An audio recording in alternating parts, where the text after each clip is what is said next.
एक गांव में श्याम नाम का एक गरीब किसान रहता था।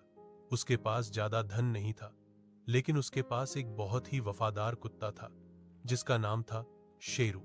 शेरू हमेशा श्याम के साथ रहता, खेतों की रखवाली करता और रात में घर की सुरक्षा करता। एक दिन श्याम काम से शहर गया। घर में उसकी छोटी बच्ची अकेली थी और शेरू उसके पास बैठा था। अचानक एक जहरीला सांप घर में घुस आया।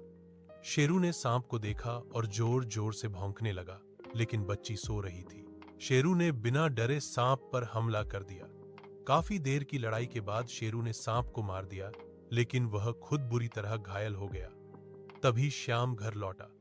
उसने देखा कि फर्श पर खून फैला है और शेरू खड़ा है, मुंह में सांप पड़ा है। पहले तो श्याम गुस्सा हो गया, लेकिन जब उसने पूरी बात समझी तो उसकी आंखों में आंसू आ गए।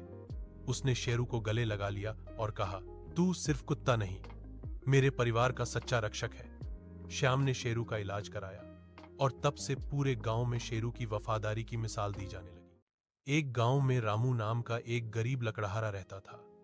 वह रोज जंगल जाकर लकड़ी काटता और उसे बेचकर अपने परिवार का पेट पालता था। एक दिन वह नदी के किनारे पेड़ काट रहा था। अचानक उसकी लोहे की कुल्हाड़ी हाथ से फिसलकर नदी में गिर गई। रामू बहुत दुखी हो गया और रोने लगा, क्योंकि वही उसकी रोजी रोटी का सहारा थी। उसी समय नदी से जल देवता प्रकट हुए।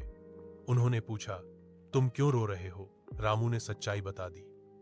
जल देवता नदी में गए और सोने की कुल्हाड़ी लेकर आए। रामू बोला, यह मेरी नहीं है। फिर वे चांदी की कुल्हाड़ी लाए। रामू ने फिर कहा, यह भी मेरी नहीं है। अंत में जल देवता उसकी लोहे की कुल्हाड़ी लेकर आए।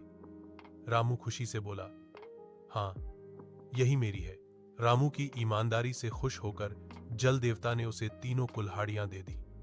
रामू बहुत खुश हुआ और खुशी खुशी घर लौटा। Subscribe YouTube channel Banana